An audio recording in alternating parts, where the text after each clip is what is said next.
In this video, the Indiana State Police are going to tell you themselves how much they despise the Second Amendment and therefore how much they despise all Americans.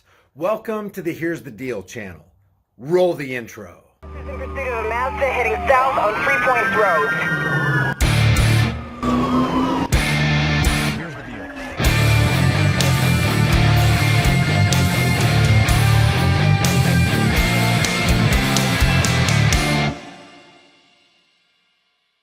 Okay, this is a very important video because it demonstrates what we've all been saying, that the Constitution in the eyes of the judges and the law enforcers and the politicians literally means nothing. I want to just refresh everybody's memory. On June 21st, 1788, the Constitution was ratified. The last state to do so, to make the 9th of the 13 states, was New Hampshire. And just for a little trivia, that's about 85,305 days ago today. The Constitution didn't originally have the Bill of Rights in it, which contained the Second Amendment. That wasn't ratified until December 15th, 1791, which is 84,033 days ago today. Nevertheless, the Constitution, which was ratified and called the supreme law of the land by everybody who agreed on it, even today, judges and politicians and lawyers and law enforcers will tell you that the supreme law of the land is the Constitution, which includes the Bill of Rights, which includes the Second Amendment, which reads, a well-regulated militia being necessary for the security of a free state, the right of the people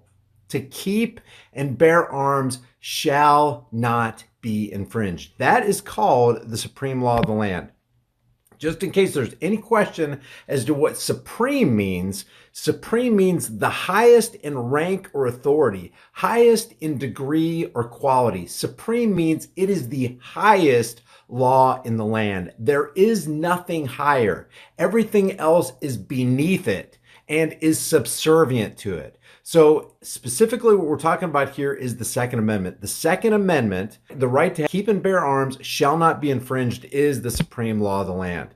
So I want to go over this article right here from Indy Star. And I want to point out that even if a politician comes along and makes a law that corresponds with the Second Amendment or is supposed to support the Second Amendment, even that supportive law is saying, hey, we don't believe the Constitution. Because if the Constitution, if the Second Amendment is enough, you don't need another law. If it's supreme, why do you need a lesser law to tell you, oh yeah, you need to pay attention to the Second Amendment? They're really being serious about that, and we had to create more and more laws to tell you how serious the Second Amendment is.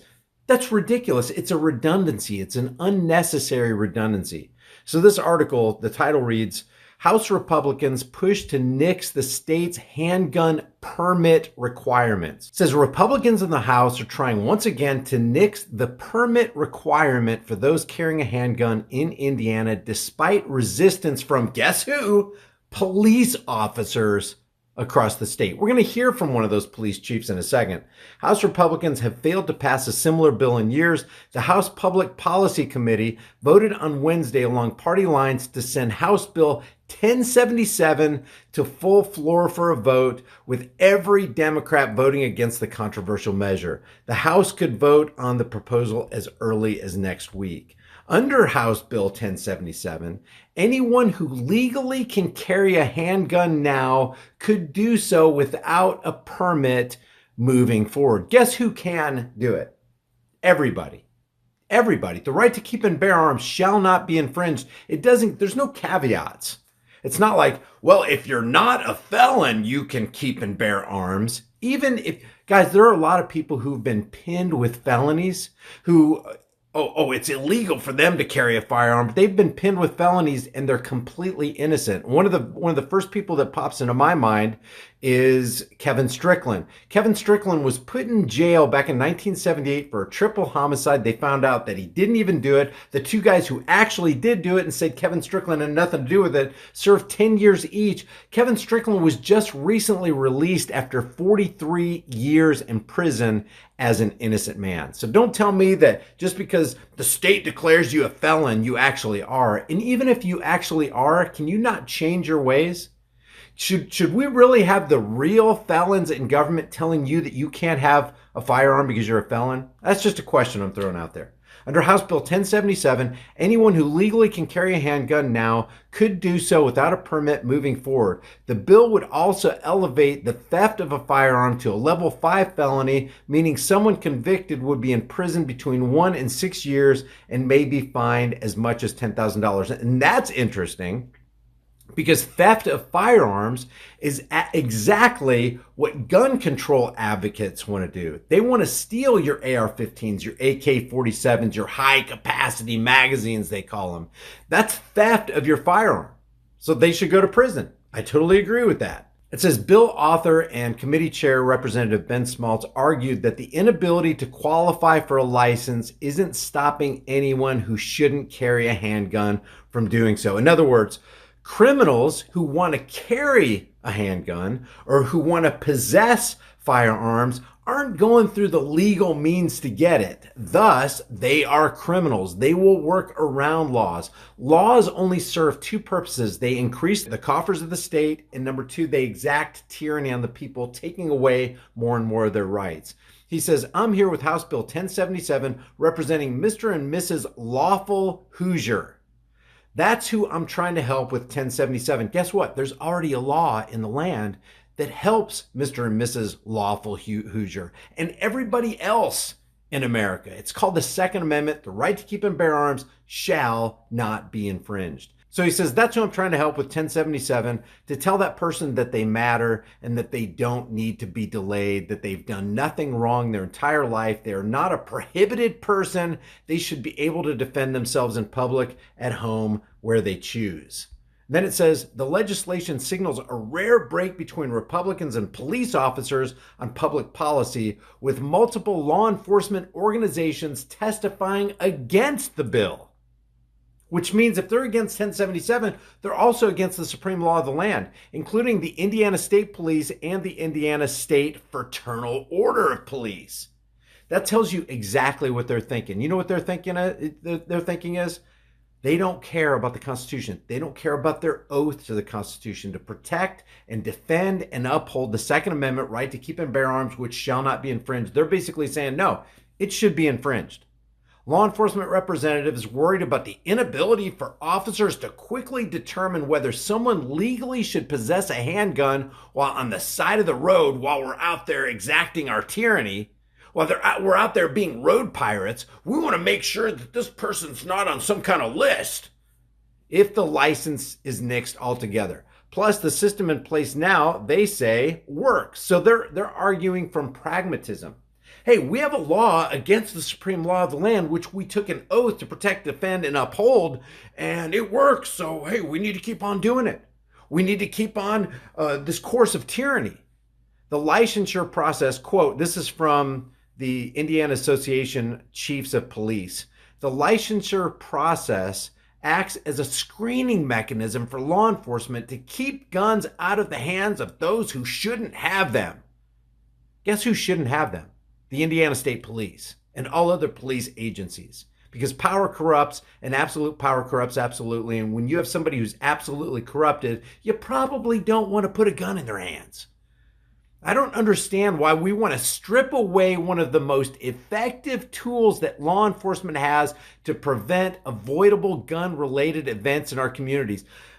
Strip away, that's a good way to put that, shall not be infringed, shall not be stripped away. What the Indiana State Police is concerned about here is stripping away a layer of tyranny.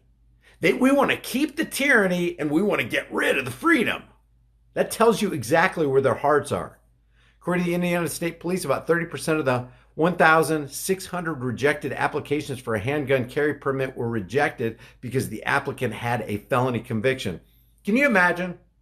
Hey, I got a felony conviction. I'm going to go ahead and fill out this application. What do you think is going to happen?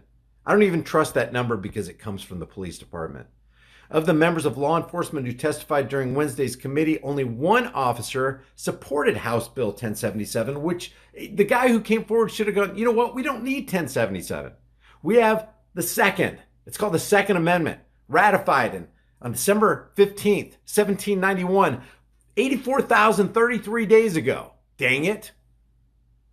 Hamilton County Sheriff Dennis Quackenbush.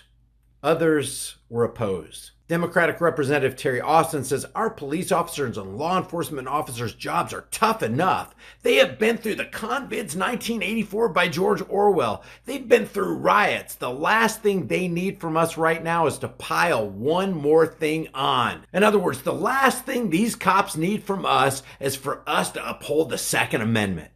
Supporters' arguments centered around whether the government should or even could license a constitutional right. That shouldn't even be a question. They can't.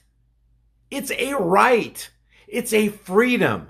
Rights and freedoms are yours because you're a human being, not because some government functionary said you could have that right. Law-abiding citizens, and I got a big issue with that. Law-abiding citizens. First of all, you're not a citizen, you're a human being. A citizen is a denizen of the city. You are not that. When you were born, you're just a baby. You're a human being. And law-abiding, that's opinions of politicians abiding citizens. No, that's not you. That's not me. That's not what we're fighting for.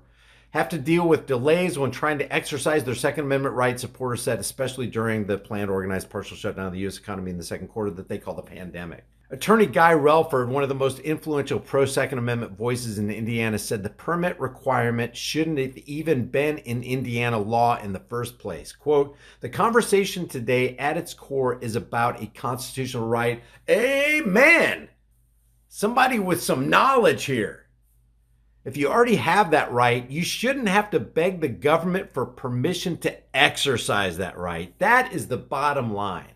When somebody's talking about a permit or a license, they're talking about permission from somebody who's an agent of government. They're going to tell you what you can or can't do, what you can or can't possess.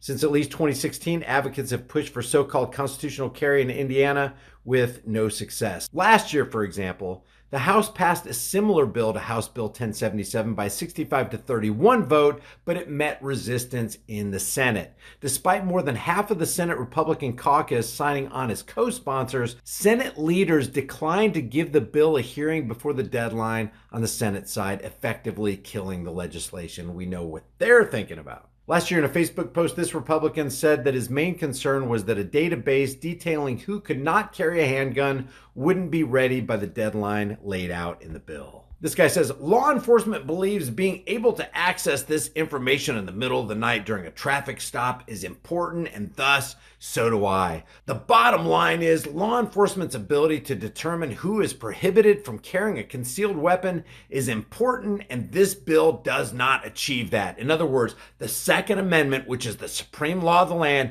ain't so supreme in my mind. So I want to leave this with you guys. This proves conclusively that at least the Indiana State Police don't give a damn about the Second Amendment, and they'd rather have laws in place that strip you of your freedoms rather than being out there protecting your freedoms. Leave your thoughts about this for the world and the global thought police in the comment section below. If you haven't done so already, subscribe to this channel, hit the bell notification icon, give it a thumbs up, and share it with everybody you know. I'll see you guys in the next video.